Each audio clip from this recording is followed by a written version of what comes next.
how was your last week? Anyone wants to just tell us how their week was? Well, I found out my dog has diabetes, so I got to give him shots twice a day. Little Chihuahua. And you administered the shot. You do that. Okay, cool. Yeah, I have to give him in the morning and at night. This morning she cried because I poked her bad. It's hard to do because you have to feed her or the pet before you can give the insulin. But it's hard because all three of them do not like to get up before 9:30. They will not wake up. I don't care. I've tried everything. You wake them up, they'll get up, but then they go right back to bed. At 9:30 and on. That's me when I was 20. You know, when I was 20, you wake me up, I'm not going back. I'm going back to bed. You know? But now, by 4:30, I'm up. I'm saying, why am I up? You know? The same way. Yeah. Another person want to take a shot. I can't picture you sleeping at all. Oh no! Well, you know what? I mean, it's interesting you say that, Scott. You know, I was very active, and I'm still active. You know, in sports and stuff. And I know once in our intellectual group, the athletes, academic athletes or intellectual athletes, we decided to do a study, you know. And these guys were all drinking coffee or chewing our local cola nut, you know, to stay awake. I was awake, you know. Some of them were putting their feet in cold water, all kinds of stuff just to stay awake. Anyway, good morning. What a delight to be back here. We have a newcomer today. Please introduce yourself. My name is Daniel D. Delmore. My first time here, and I enjoy the presence of these fine individuals as I walk in. Welcome, Daniel. Thank you. Yeah. Daniel met me. I was coming in and he said, "This is my first time here." I said, "Oh, gee, welcome." You know, and he started asking questions, and they said, "There's a class." I said, "But Daniel, if this is your first time going to the sanctuary," he said, "No, I want to be in the class." You know? A sanctuary. Let me explain to you what sanctuary is. Everyone worships. Is that correct? But when we are in the room together, speaking about the Lord, this is also a sanctuary. Yeah. It's with us in close quarters. So we're closer than being in that large room. Yeah. Thank you, and welcome. Today, before we delve into I've told my co-teacher, my co-facilitator, we have two heavy chapters to deal with today. One laughs. No, she giggles, and I know some of you are saying, "What am I doing here?" Oh no, cool your jets. Don't bail out on us now. You know? Yeah. I want to reiterate something I've been saying since the beginning of this class. Okay? In 1 Peter 3:15, the Bible says, "What? Be ready to always give a defense, you know, apologia, not an apology, but a defense for what? For what? What are we giving a defense? What are we giving an apologia for? Our faith. For our faith, right? So as Christians, you know, I assume that we're all Christians in this room, right? That's my assumption, and I believe that I'm correct 150%, if not 200%. We are Christians. But before we were Christians, we were one of these. One of these, or when we became Christian, we became one of these. I want us to think in this class as Christians that our audience, is not so much us. We're not defending the faith against us. We are defending our faith against what? Who? Who can guess the first A? Atheist. Agnostic. The second A? And the third A? Apostates. Yeah. Now, who are apostates? Who are apostates? Those who defend their faith, like Moses, he was an apostate. The apostles were apostates. Okay, well, let me get some more insight. Thank you for that insight, yeah? People that have fallen away from the faith and Yes. anti. Yes. An apostate is one who not only for...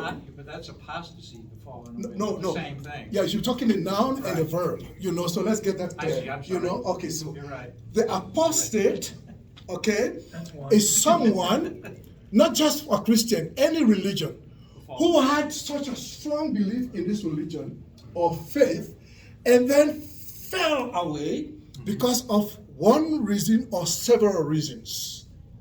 So we deal with atheists, agnostics, and apostates.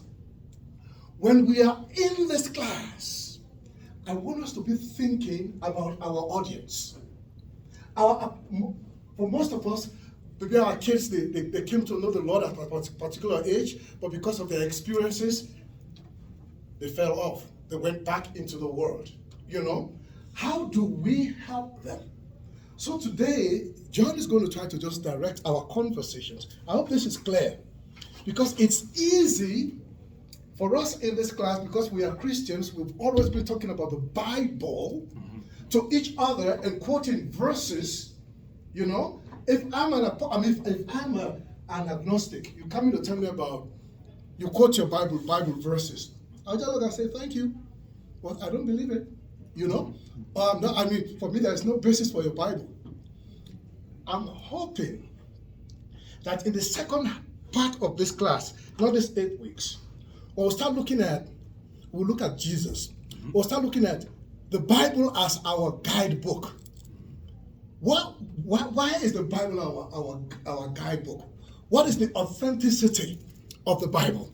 You know, yeah. So why should we quote? Why should someone believe us when we quote for, in the beginning was the Word, and the Word was with God, and the Word was God? What does that mean?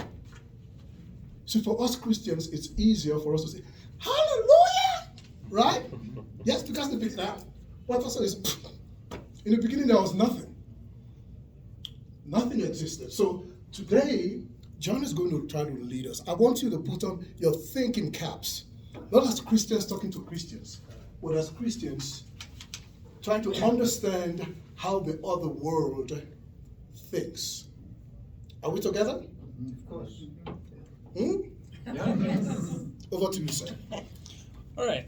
So just as a review, last week we talked about the absurdity of life without God. It wasn't really quite an argument as much as it is a starting point to understand where our audience is coming from. You know, non-believers, if you don't believe in God, then, you know, where are they coming from, right? So this week we're actually going to talk about why anything at all exists and why the universe began. These are actually two cosmological arguments that follow a specific pattern that I want to introduce to you, known as a syllogism. So a syllogism is just a formal term for a series of premises. There's at least two premises and then a conclusion. So this is the form that these arguments will take. They don't necessarily have to be taken when you're evangelizing or when you're sharing your faith, but it's just to help you understand kind of the structure of these arguments. So before we get into those arguments, we should consider what's necessary for a good argument.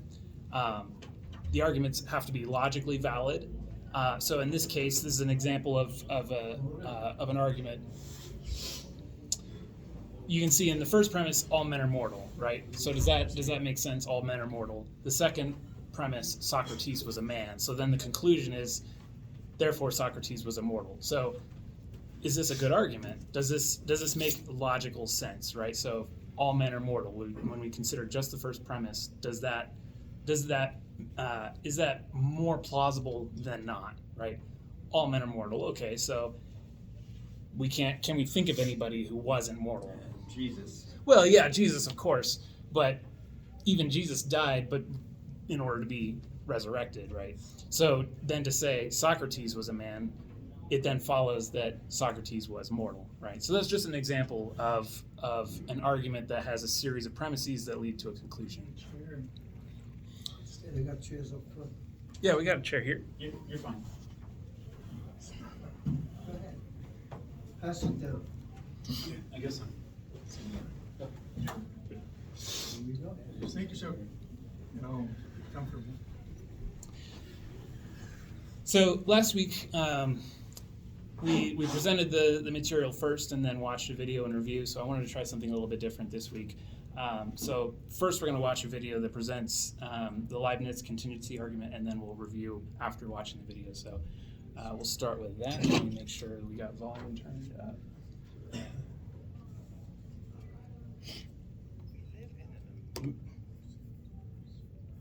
with me just a moment. Let me get my audio through the TV.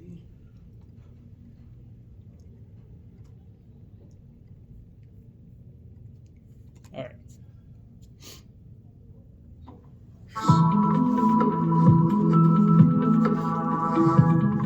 Have you ever wondered why it exists? Why does anything at all exist? Gottfried Leibniz wrote, "The first question which should rightly be asked is, why is there something rather than nothing?" He came to the conclusion that the explanation is found in God. But is this reasonable? Everything that exists has an explanation of its existence. If the universe has an explanation of its existence, that explanation is God. The universe exists. From these, it follows logically that the explanation of the universe's existence is God. The logic of this argument is airtight. If the three premises are true, the conclusion is unavoidable. But are they more plausibly true than false? The third premise is undeniable for anyone seeking truth. But what about the first premise? Why not say, the universe is just there, and that's all?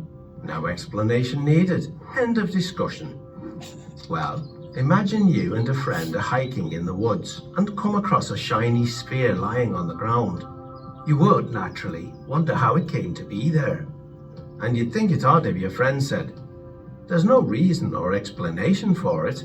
Stop wondering. It just is." And if the ball were larger, it would still require an explanation.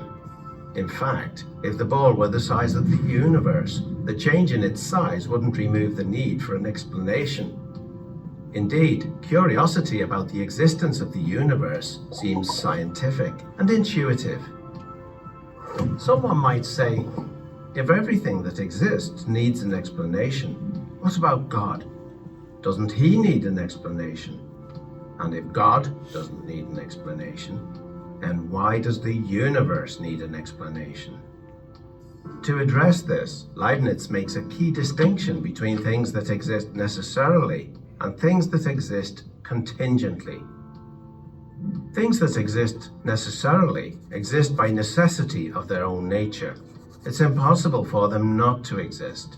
Many mathematicians think that abstract objects like numbers and sets exist like this. They're not caused to exist by something else, they just exist by necessity of their own nature. Things that exist contingently are caused to exist by something else. Most of the things we're familiar with exist contingently. They don't have to exist. They only exist because something else caused them to exist. If your parents had never met, you wouldn't exist. There's no reason to think the world around us had to exist. If the universe had developed differently, there might have been no stars or planets. It's logically possible that the whole universe might not have existed. It doesn't exist necessarily. It exists contingently. If the universe might not have existed, why does it exist?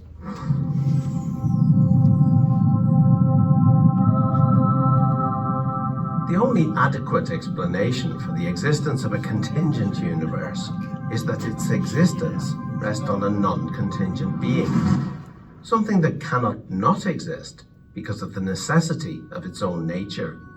It would exist no matter what.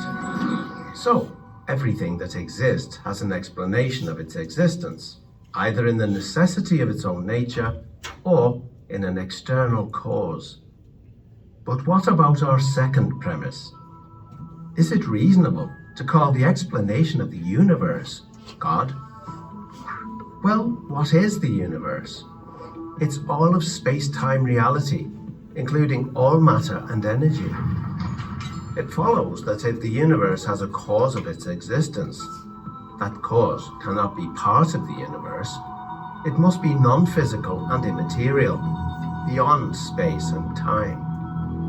The list of entities that could possibly fit this description is fairly short, and abstract objects cannot cause anything. Leibniz's contingency argument shows that the explanation for the existence of the universe can be found only in the existence of God. Or, if you prefer not to use the term God, you may simply call him the extremely powerful, uncaused, necessarily existing, non-contingent, non-physical, immaterial, eternal being who created the entire universe and everything in it. Rolls right off the tongue. Yeah. So, the first question which should rightly be asked is, why is there something rather than nothing? So, when you consider our ordinary experience all around us, we live in a physical universe that has, physical objects, and we have planets and stars and suns and galaxies. So why does any of this exist at all? Well, Leibniz argued that the existence must be something outside the universe. And so, to reiterate the argument, let's look at all the premises. Obviously, the third premise, the universe exists, is just completely undeniable. Unless you're a solipsist who believes that the only thing that exists is me and nothing else, I can't be certain of any of that. I mean, it just seems patently obvious that the universe just exists, right? Like, it's obvious that the universe exists. And if you encounter someone who denies this, then you know right away that you're dealing with someone who's not interested in listening to reason. But if we move back to the first premise, everything that exists has an explanation of its existence, then is that a true premise? I really like in the video they talk about the shiny sphere. Imagine you're walking through the woods and you encounter something that doesn't belong, a shiny sphere. It would seem silly if somebody just said, don't worry about it. There's no reason to question where it came from. It just exists. Don't ask questions, right? It seems natural to be curious about where things come from. I like how he said in the video, curiosity about the existence of the universe seems scientific and intuitive. It seems intuitive to ask about why things are the way they are. But of course, then the first objection is somebody might object, what about God? Doesn't he need an explanation, right? So the key distinction that Leibniz makes is between contingent things and necessary things. And there's an important thing to note about necessary things. Necessary things are something that exists by the necessity of their own nature. It's impossible for them not to exist. And this was kind of a life-changing thing for me when I first got into apologetics, because as Christians, we don't just claim that God exists, we claim that it's impossible for God not to exist. That's a much bigger claim to make, right? Contingent things are things that we're familiar with, like people, plants, and animals, buildings, and planets, stars, galaxies. Everything exists contingently. Contingency means that something exists by something else causing it to exist, right? And so the universe that we live in is contingent. It exists because something else caused it to exist. One thing that I want to draw your attention to is that in the video, when he talks about things that exist necessarily, by necessity of their own nature, an example that he gives are abstract objects, like numbers and sets and things like that. It's important to note that this was just an illustration. It isn't to say that abstract objects like numbers and sets do actually exist necessarily. That's not true. Only God exists necessarily. There are some Christian philosophers who do argue that abstract objects like numbers and sets exist uncreated and that they exist in the mind of God. But I would argue that only God exists necessarily. It's actually one of his divine attributes. You've probably heard of some of God's divine attributes like omnipotence, omnipresence. God's existence necessarily is actually his aseity. It comes from the Latin phrase a se. So you may have heard the phrase per se, like, oh, I'm not a football fan per se, right? So the Latin phrase a se, literally the letter A and then se, a se, that's God's divine attribute of aseity. He exists self-sufficiently. He exists by his own nature. So then what about the second premise? If the universe has an explanation of its existence, then that explanation is God. Couldn't something other than God have created the universe? What do you think? it would have to be outside of the universe. Yeah, that's a really good point. Well, I think that, you know, you kind of come to the realm of defying God then. Mhm. You know, something outside of God, like he said, something outside of the universe, all powerful, all of this. Well, that's kind of defining God. Right. Right. So here's a list of the things that are necessary to cause the universe. It has to be transcendent, which means that it's beyond space and time. It has to be uncaused, because if it has a cause, then what caused that? You have an infinite regress, right? What caused that? And then what caused that? And what caused that? It has to be immaterial and non-physical, like we said. It has to exist outside of the universe. It has to be imaginally powerful, and it needs to be personal. It needs to have intentionality. So, like I mentioned in the video, there are only two things that kind of fit this description: abstract objects. But the problem with abstract objects is they're causally effete. Abstract objects can't cause anything because they're causally effete. You can't bump into the number 2, right? You can't trip over something that is abstract like abstract objects are. So that was the first argument, the contingency argument. Really, the main point is to consider the difference between something that is contingent, that has a cause, and something that exists necessarily. It's causeless. And God is causeless, right? He exists by sufficiency of his own nature.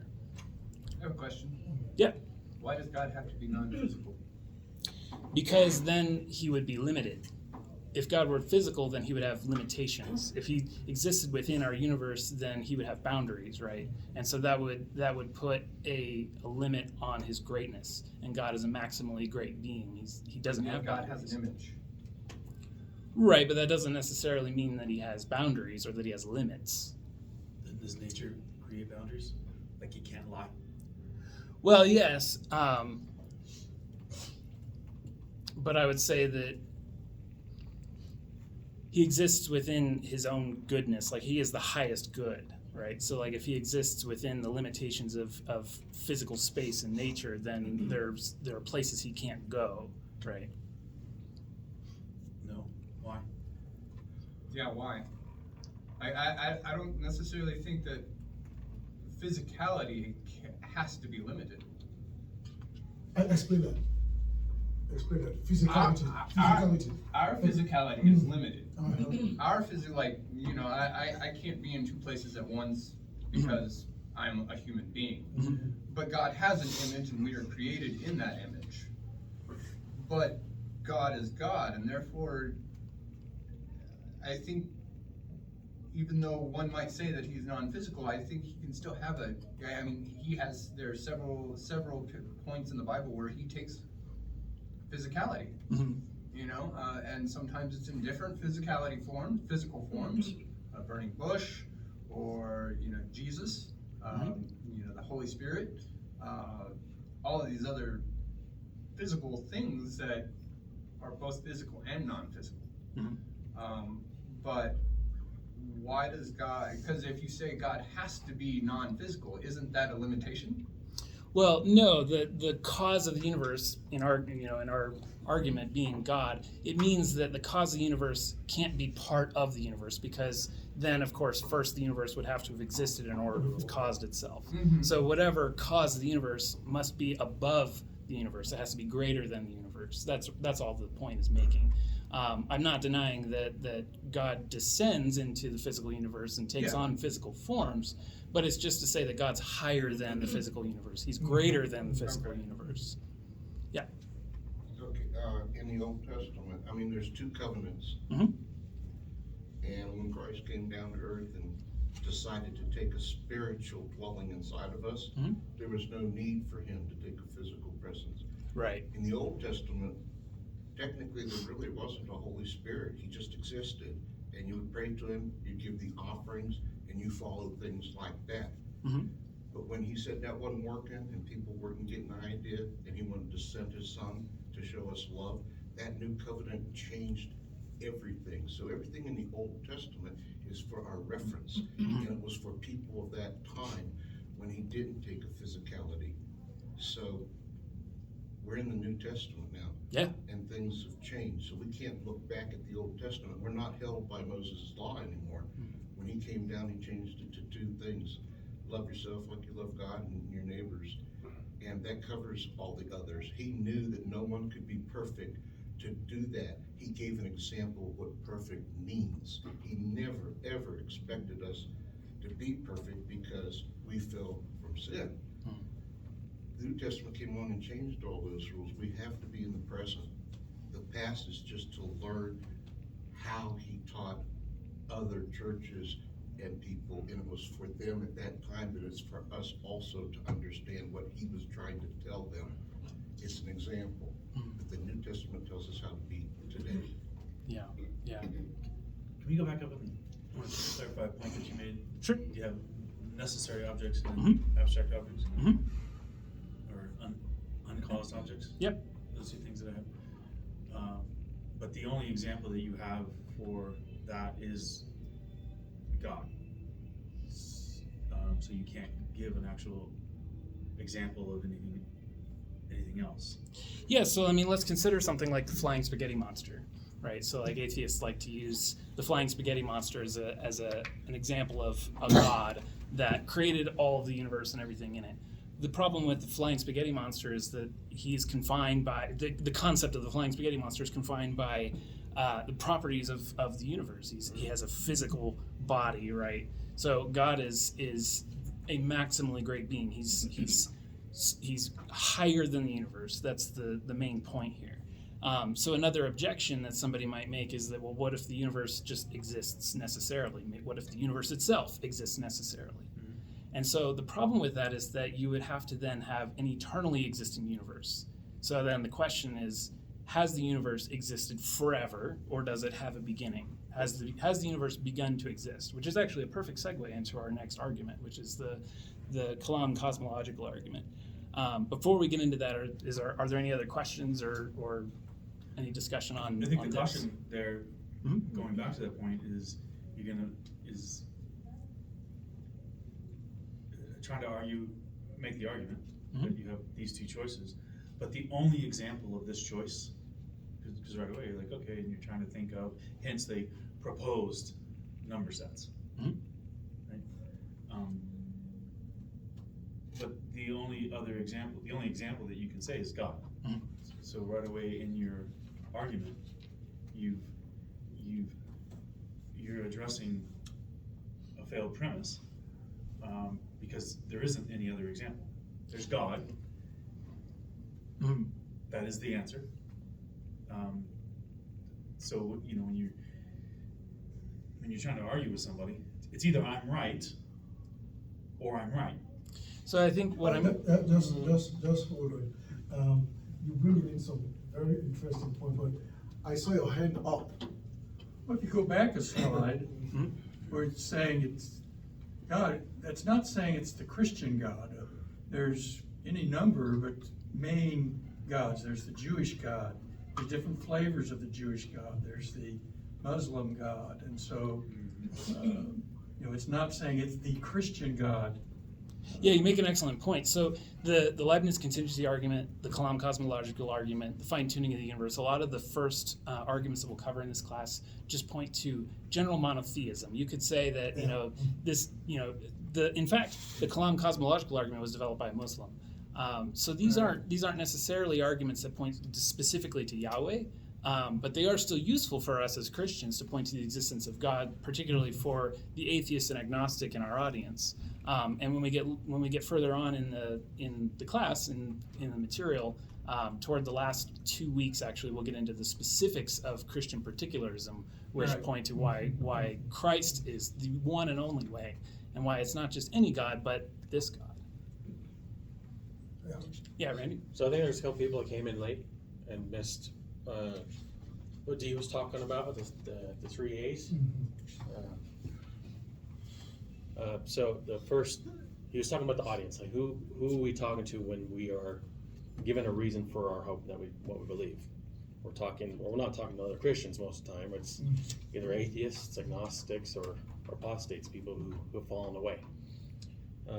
So to keep that in mind when we're looking and digesting this information, and then we're not discussing Christian. We can discuss Christian, but usually we're not.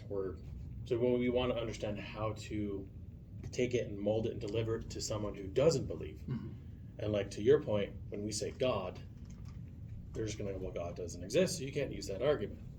Say that again. But people who don't believe in God, and then you try to tell them, well, the explanation's God.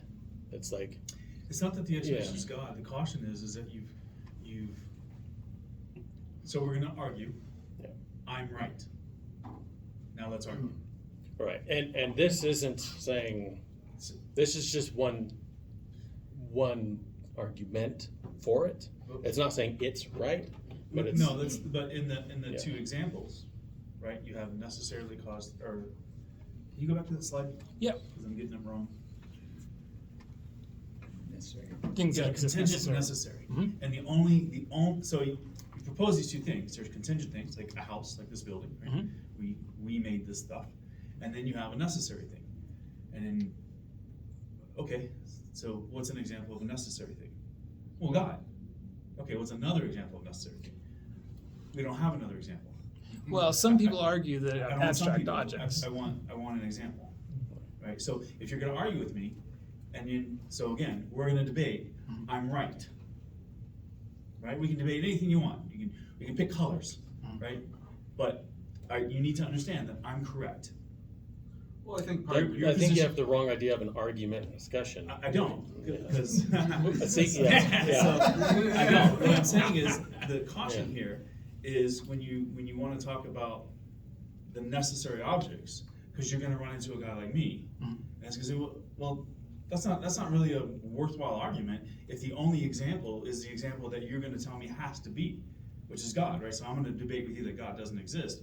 Because you'll never get off this point.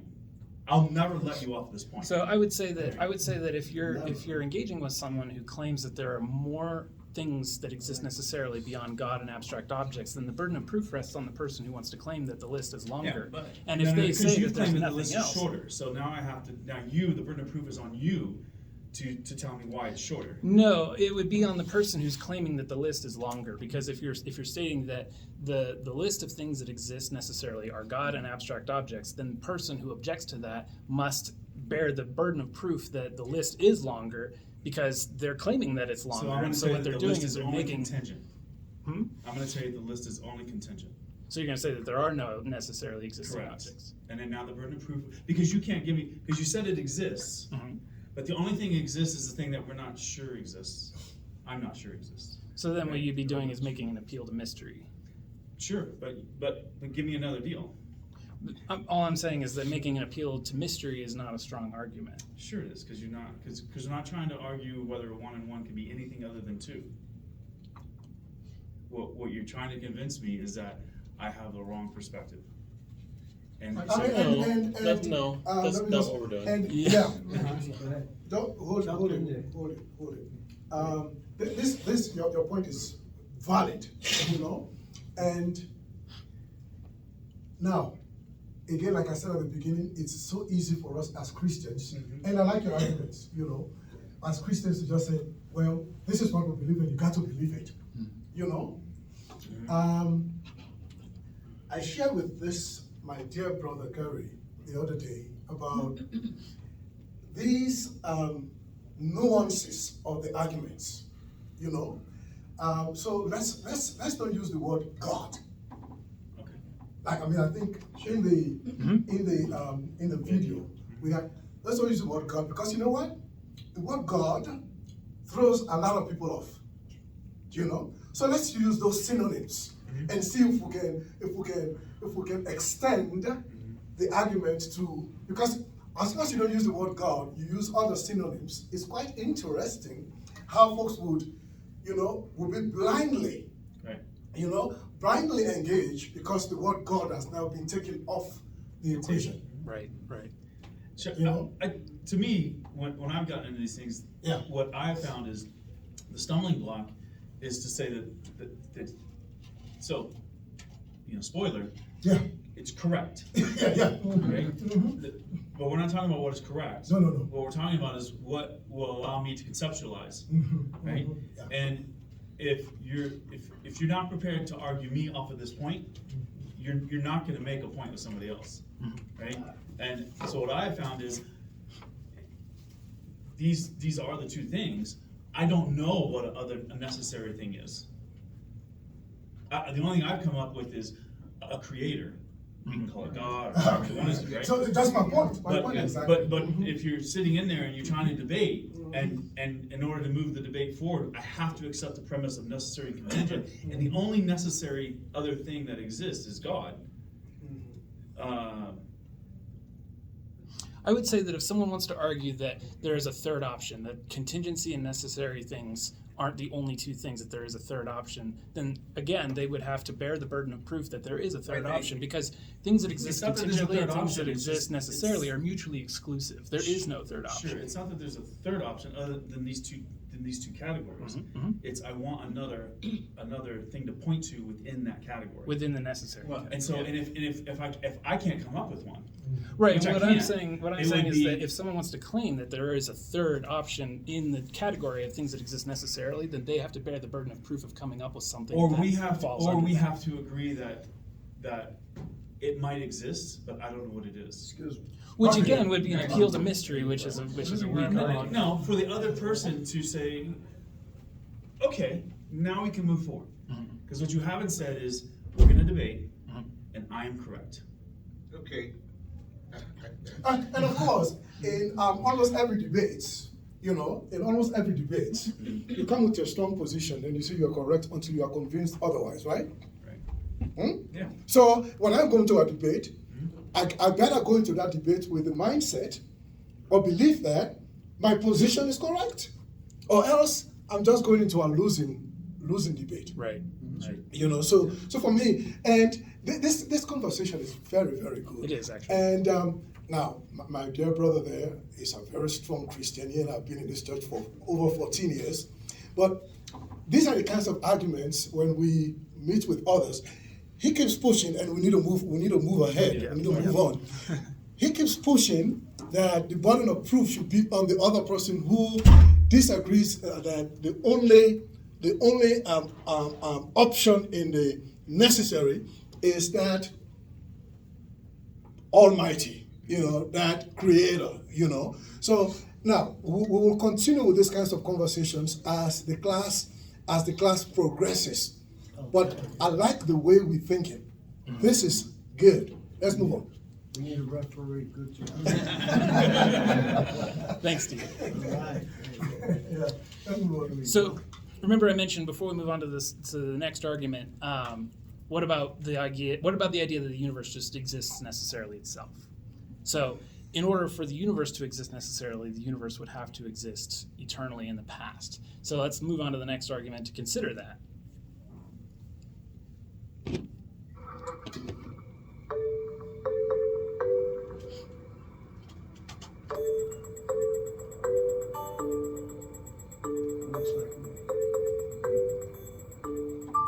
Does God exist? Or is the material universe all that is, or ever was, or ever will be? One approach to answering this question is the cosmological argument. It goes like this. Whatever begins to exist has a cause. The universe began to exist. Therefore, the universe has a cause. Is the first premise true? Let's consider. Believing that something can pop into existence without a cause is more of a stretch than believing in magic. At least with magic, you've got a hat and a magician.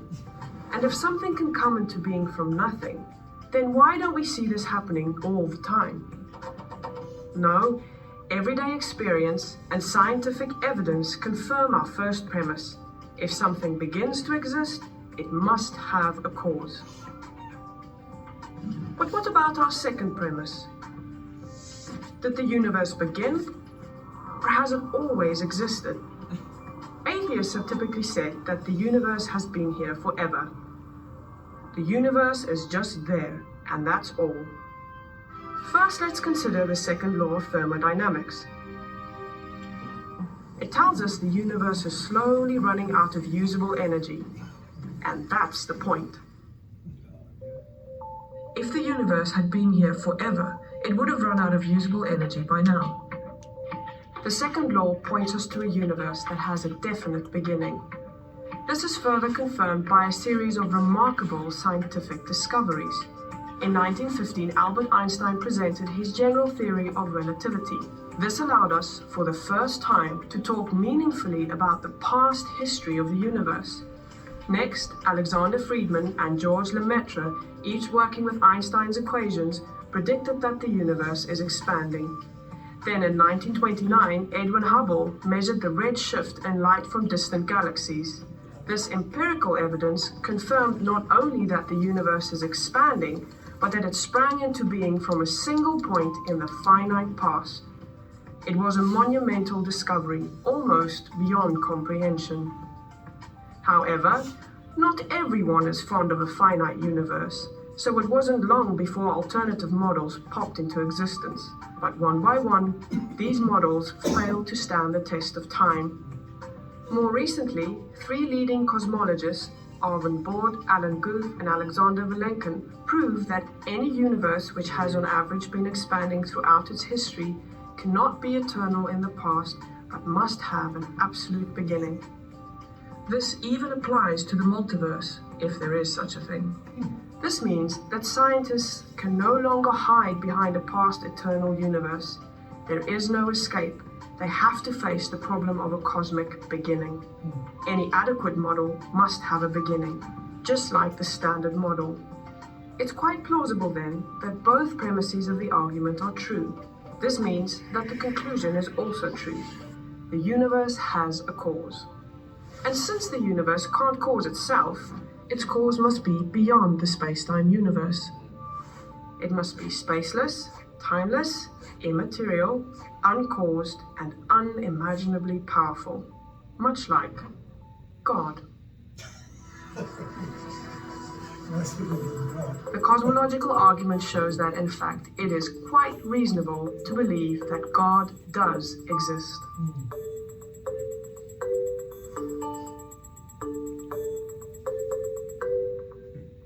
It's quite reasonable to believe that God exists based upon the cosmological argument.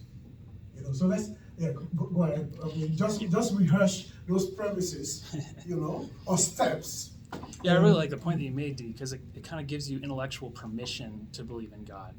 To consider, like, is it reasonable to believe in God, or are we just on blind faith? But anyway, so the Kalam Cosmological Argument is much simpler than the last one, and in fact, I would encourage you to memorize it because it's just so simple and elegant. The first premise is that everything that begins to exist has a cause. The second premise is that the universe began to exist, and so therefore the conclusion is the universe has a cause, right? So let's consider the first premise. I love how in the video they say to believe that something can come from nothing is worse than believing in magic, because at least with magic you have a magician and a hat. I think it was Colin last week who brought up the Latin phrase ex nihilo nihil fit, which means out of nothing, nothing comes. So in our last argument, we were talking about the cause of the universe and how that could exist. Think about the idea of nothing. Can nothing exist? So even before the universe existed, was there nothing at all? God existed, right, before the universe existed. So it's really hard to imagine absolute nothing, right? I think the fact that we can imagine means that there was not nothing. Right. Everything that begins to exist as a cause is the very foundation of science. Everything, your research or whatever is based on the assumption that something caused this. Mm-hmm. What is the origins? Let's go back to its beginning. Right. With particle physics, you go back. Okay, what's this made of? What's the precursor of this? Yeah. I think we dove into this series super fast into these topics. Yeah, we did. I wanna point something out that like a lot of these things seem irrelevant and like what does it matter how it started, if it started, God created it, okay? But it does matter because if God doesn't exist, well then that changes everything. A lot of times atheists will point out, well, we evolved from apes and chimpanzees, and that there was thousands of people when Adam and Eve were around, and sin always existed. And well, if that's true, then did Adam's sin actually bring the curse to us? No. No. It's just free will. Right. When Adam and Eve existed, first people on this planet, they were born with free will. Always. It's up to us, the human being, the human race, to justify its means how to use it. Always. If we can't do that and generalize it, there's another individual that takes over. Does anyone know who that person is? It starts with S. Satan. Remember that. The more we question God's existence continuously within ourselves, the more Satan gets into your life. Thank you, Daniel. On Friday, we have just completed. We moved offices where I work. We moved from Nevada to 17th Street off Uinta. And so we're just talking, me and some of my colleagues. And one of the ladies said, "D, I know you are a Christian." I said, "How do you know? I've never come and preached to you or evangelized to you." And she said, "There's something about you that is different." When I pushed, she could not point that thing, But I said, "Well, why did you bring this up?" And I'm giving this statement because something happened. And she said, and she bawled. She started crying. I said, "What's going on?" She said, "My son. My son." I said, "What happened to your son? Is he okay?" No, he's not okay. And I can go into some of the details of some of the things she discussed with me. But like you're saying, we delved into this stuff really fast, because we want to cover. I told him one of my philosophies of teaching. I mean, I can give you the outline. I'm not about covering content. It is about you comprehending. Once you comprehend and you can demonstrate what you've comprehended, then for me, learning has taken place. Right. Because I don't want you to come and memorize a bunch of content and then regurgitate that content in an exam and then later forget it.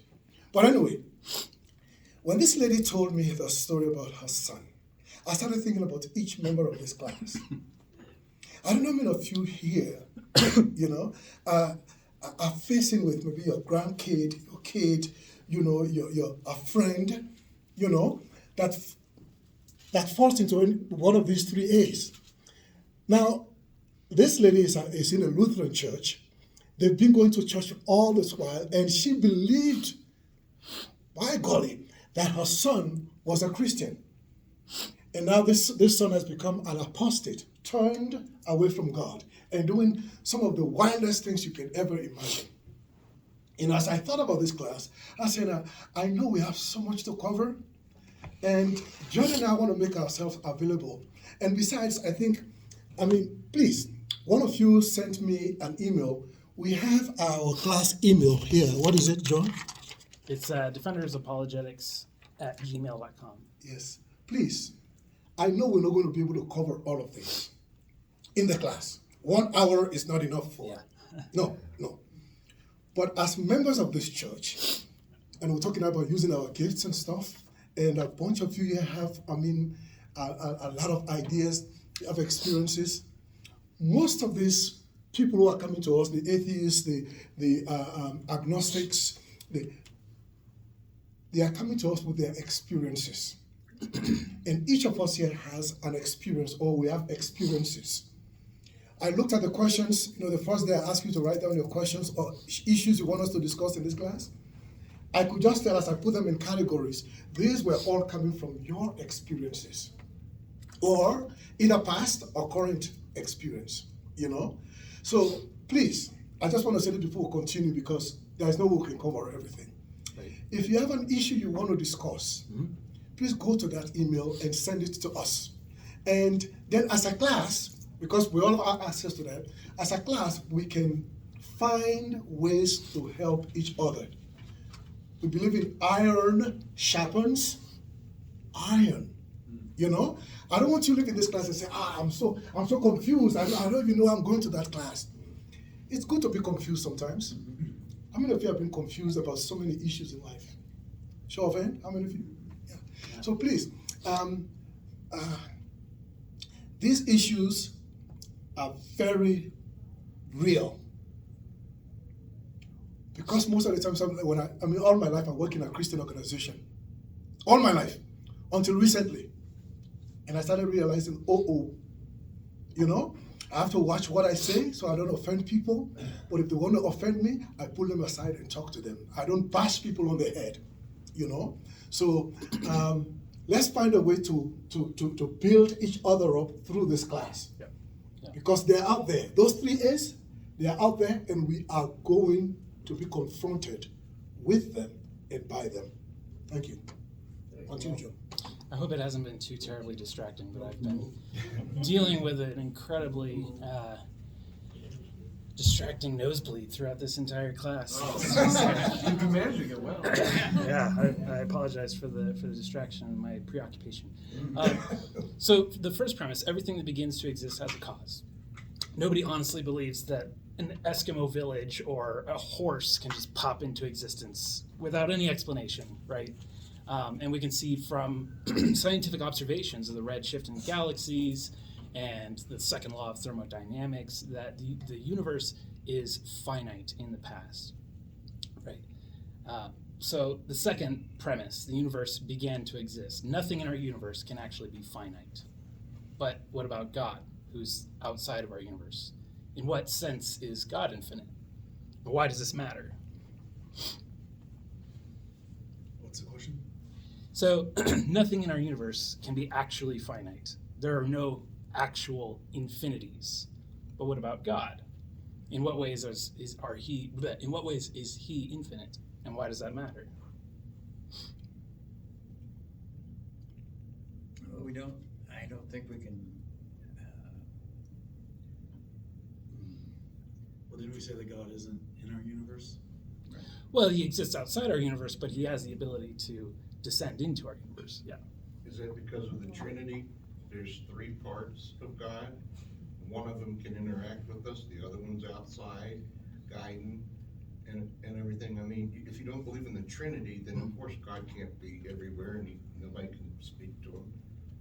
So I think it's important for them to understand the 3 parts of God and try to connect them to your life and how it changed you. Yeah, definitely. Sharing your testimony is an important part of the work of evangelism. Well, I think for me, we don't know that God is eternal, but we know that he's outside of the universe. Just as a basis for this argument, he's outside of the space-time continuum. Right, so if God exists outside of time, then he must have always existed even before time, right? Yeah. Or our conception of it. Or He was the creator. Yeah, existed differently. Yeah. Exactly. He created the beginning. So when he created the beginning, that's when our perception of time comes into existence. Right. Before that, there was no time. Right. Because that was the beginning. Mm-hmm. Mm-hmm. So it's actually a perfect segue into kind of the second half of this. We got one more video and then we'll be finished. So check this out. Or has it existed from eternity past? If it did have a beginning, this raises a question. Did the universe have a creator? In part 1, we explored this question scientifically. Now let's look at it philosophically. Aristotle believed the universe was eternal in the past, but Al-Ghazali disagreed.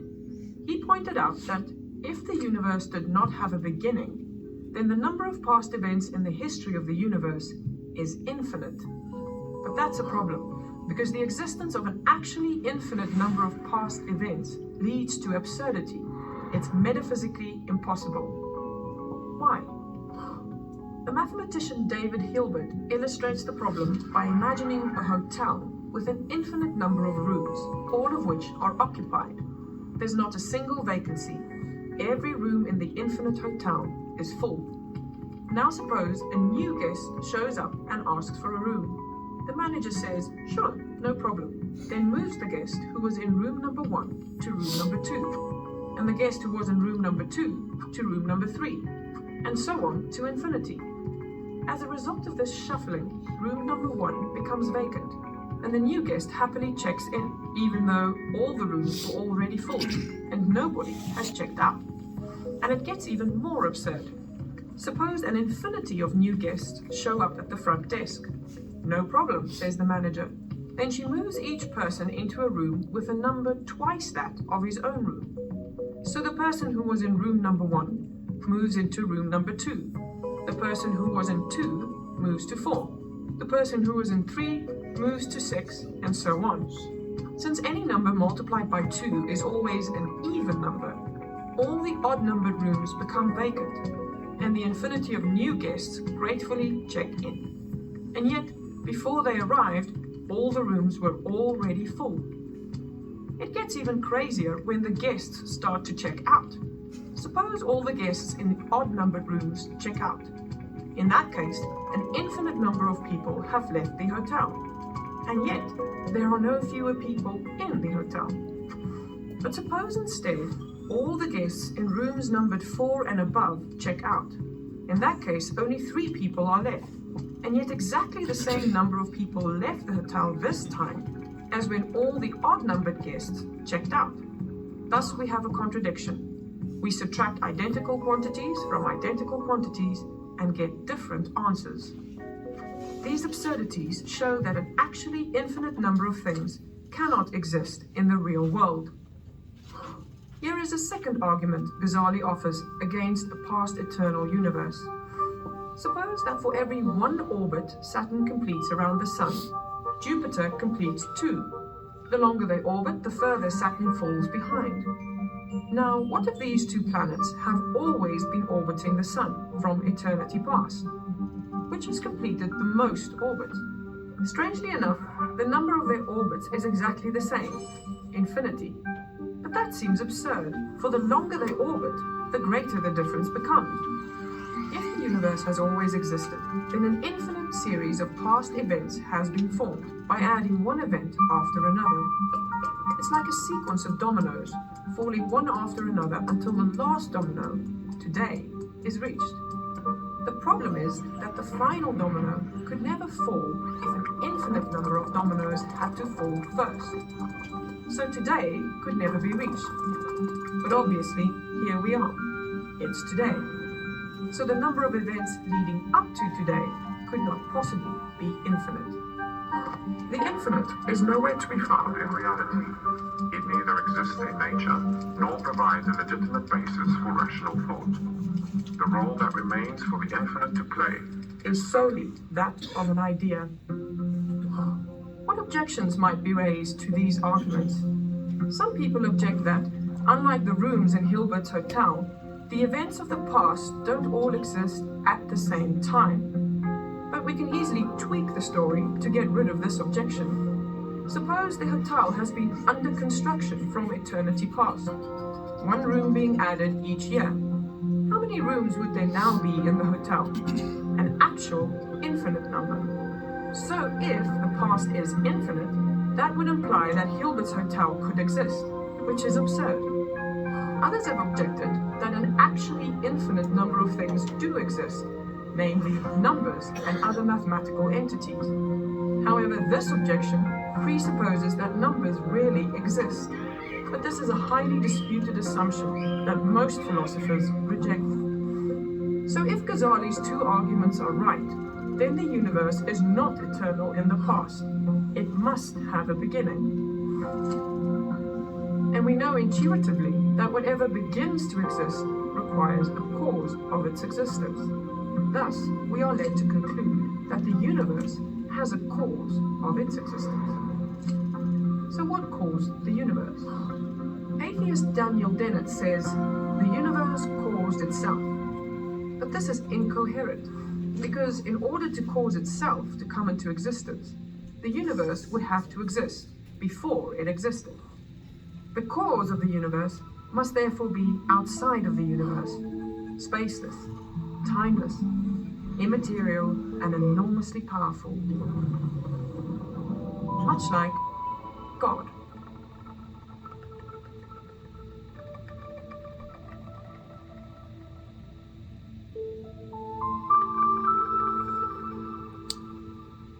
So the point of all of this is that the universe began to exist. It hasn't been here for eternity past. And while the Hilbert's Hotel might seem a little confusing, I think probably the best way to boil that down to the simplest terms would be to imagine if you tried to count to infinity, starting right now, when would you finish? You would never finish. So is this an argument that is trying to negate the concept of infinity? No, it's just showing that the universe has a beginning. The universe began to exist. So if the universe began to exist, then it must have a cause, right? Because everything that begins to exist has a cause.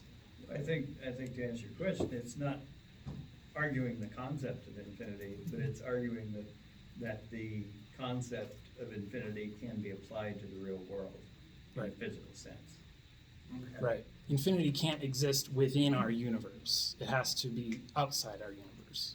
So it used to be an argument for non-believers, scientists and whoever, like Bertrand Russell, who said it is and always has been. Right. Like in the movie, who's the guy who does the Cosmos series? Carl Sagan. Carl Sagan. He says it's always existed, right? Well, science itself has now proven that's not the case with the expanding of the universe and microwaves and the redshift, and we can go on that another time, but it all comes to a point which now they call the Big Bang. So they just chopped their own legs out from under them, saying it was infinite. Well, now we know it's not. It started at a starting place. So that's what we're talking about. That's why they always say they're looking for the origin of the universe. Mm-hmm. Yep. Wow. You found it. Yeah. It's and this can lead people to be not Christian, but agnostic, or believe in some kind of a creator or designer, right? And that's, we want to get them on that path, and then keep learning and keep educating themselves. So remember I mentioned, imagine trying to count to infinity starting right now. When would you finish? Let's turn that upside down. Imagine you'd begun counting down from infinity to zero. Why haven't you finished by now? Right? Well, which infinity are you counting? It's infinite in either direction. Start from. Exactly. Yeah, exactly. but there's an infinite amount of infinities. So like there's an infinite number of decimal places between the numbers 1 and 2. There's also an infinite number of decimal places between 2 and 3, and between 1 and 3. And that goes on and on and on and on. But does that exist in reality, or is that just an idea? That's the point that Hilbert was making with the Hilbert's Hotel. Then how many? If you take a day, let's say you're up for 16 hours in the day, you can divide that 16 hours up into infinitely small segments. So that puts a real context to infinity, but it's a finite infinity. Which makes it not infinity. Right. Yeah. Right. So infinity. Contradiction. The point is infinity because you already stated it, right? 16 hours. So Right. you have an infinite. Right. Right. How Exactly. how many times can you divide 16? By 16 what? hours. By what? Well, so Exactly. No. Because when you start with that deal, saying how many times can I divide it? So again, you've already set a set of boundaries. Right. Because you can't think about how to divide something unless you unless you have a beginning and an end. But within every boundary, there is still infinity. A conceptual infinity, but not an actual infinity. That's the point point that Hilbert was trying to make, is that there can't be an actual infinite number of things. It's purely conceptual. Because otherwise it's just fluid, and then time doesn't actually, measurement doesn't actually exist, which we know that's not true. Well, calculus is a math that takes anything down from infinity or up to infinity, and it's actually in the equations when you write them. However, the end result can vary because you're dealing with it. But I mean, that's all calculus is. I took 4 semesters of it. So I took 1. I checked out. Yeah, but your point is valid. Your point is valid. And John, I just want to thank you. I want to thank you for leading us into these conversations. It's so easy for us to contradict ourselves. When we making arguments. But again, I bring us to that point of 1 Peter 3:15. When we are meeting with these non-Christians, or those who are yet to become Christians, we've demonstrated that in this class. There are 2 ways we should do it. What are the ways? Gentleness and respect. Respect. Yes. Will that exist? Yes. Respect. because it is so easy, like the argument, we've already said, the necessary is God. So we are coming from a posture of, what? You better believe in my God. And sometimes the way we do it demonstrates our arrogance. Our arrogance. And I mentioned to Gary, and Gary and I were going back and forth, and I will say this.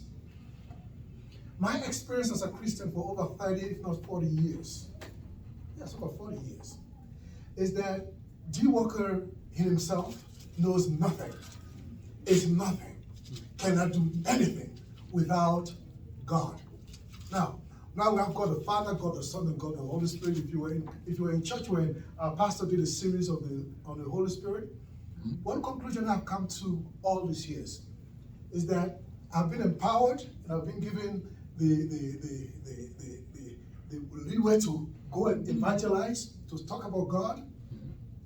But it is the Holy Spirit that lives within us, that convinces people, that convicts people, and that converts people.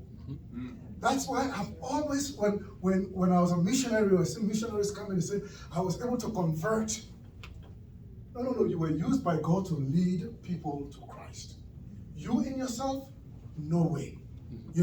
So let's, as we go into this class, the deeper we go, let's don't forget the place, the power, and the ministry of the Holy Spirit in this whole thing called apologetics. And again, apologetics, apologia, a defense. John, any final thoughts before we call it? Yeah, I wanted to make you aware of a thing called Equip. You can find it at knowwhyyoubelieve.org. And the thing that we've talked about this morning, the Kalam Cosmological Argument, there's a course on Know Why You Believe, which of course we don't have internet.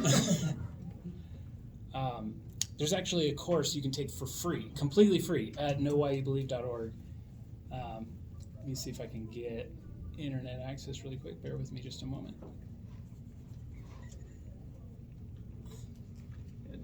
Well, he's doing that. One of the things that I taught a class on evolution and stuff too, and the thing is, we're looking at ways to plant seeds.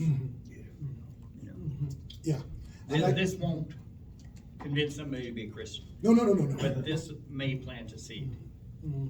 That's good. Yeah. Can I say something? Yes, go ahead. So my buddy Justin, growing up, didn't believe in God, and he was a hardcore atheist, and I grew up Christian. So I talked to him about God, and I used the Bible, and he's like, well, yeah, but I don't believe in God, so you have nothing that's useful to me. And he'd ask me, well, what about evolution? And what about all these scientific things? And I'm like, oh, I don't have a good answer for that. Well, I ended up doing my own research, and I actually had a conversation with him last week. He now believes in God, but he told me that when I was talking with him back in the day, everything I told him, no one could convince him, and he didn't really care. He'd listen, but he's like, yeah, you're not going to convince me. But now, being on the other side of that, he's like, I actually appreciate that people took the time to tell me, even though I didn't believe them. Now I can look back and go, oh, what they said, now I know it, and I can pull from that, and I respect that. Yeah. So we may think we're not making a difference, but plant those seeds. Thank you. They may take, this took 15 years for him to get to this point. A lot of seeds. So, Pastor wanted to say something? Yeah, first of all, I'm so glad that you guys are taking this class, and thank you guys for leading this. This is intriguing. I don't know if anybody else's head hurts after this. I want to remind us of a couple things that you all said. First of all, with apologetics, one of the first things is that when we do this, it's really to firm up our foundation of faith, right? And so when you learn other things, it just makes you more founded in your faith, which makes you more confident of what it is that you believe. And so always be a learner as you're approaching these things yourself, and that will help as you actually share the things that you're learning. Because it's not like, I know this and you don't. These are the things that have helped me in this process, right? And then as it pertains to evangelism, as you mentioned, is like all of these things, conviction and conversion and that kind of stuff, that's actually the Spirit's job. So what is our job in evangelism? And as I process through this in my own life, what I've come to the conclusion is my job is to get people to seek. Like, that's the first step for me. And I don't have to convince them of anything, right? And I'm not trying to win an argument, but so many people have closed off their minds because faith is simply it's a crutch for things that cannot be understood, as opposed to there's nothing that you are talking about is going to be definitively the answer to somebody else's question. But as you all are processing these things and having conversations, if you can just present an idea or a thought or a story of what a change in your life, then you have the ability to get somebody moving and thinking, going, okay, well, maybe if this whole cosmological thing is like, if there is infinity and that doesn't actually exist inside of this universe, then maybe, and that's all you have to do is just get somebody just in that maybe, right? And then once you get them seeking, then we get to point them to Jesus. But it's the world around us is just stagnant or stuck in their own ways of thinking. So what can you do to be able to get somebody just to think and seek the truth, and then we can point them to the truth. It's planting a seed, really, but another way I've heard it described is putting a rock in their shoe. You put a rock in their shoe, they're gonna keep walking and be like, what about this? If you can get them thinking and seeking, exactly. But it also gets them not to just think about our way of thinking, but for them to double think their way of thinking. Yes. Right. Exactly. Yeah. So I finally got it working. If you go to knowwhyyoubelieve.org, you can see there's courses you can take for free, and this one is specifically on the Kalam Cosmological Argument. And hopefully it won't be too intimidating, but it's actually a 10 to 12 hour course of videos and articles and things. So if you're interested in that, you can find that at knowwhyyoubelieve.org. And it's completely free. All of this is completely free. It's essentially like a college level course, totally free on Christian apologetics. So that's all we have for this week. Next week we're discussing a little bit more about space. Next week is the fine tuning of the universe. So we'll be talking about why everything that we see in the universe is balanced on a razor's edge. And if it were just slightly different, there's no way that anything could exist at all. There's no way that we would have planets or stars or life of any kind, which is really, really mind-boggling because, you've probably heard the idea, well, if the Earth were just a little bit closer to the sun, we'd all burn up, right? Or if we were just a little bit further away, we'd all freeze to death. It's actually worse than that. It's so finely tuned. So I hope you come back next week for that. Thank you so much. Have a wonderful week. Thank you for having me. Yeah, thank you. Welcome, Daniel. Daniel,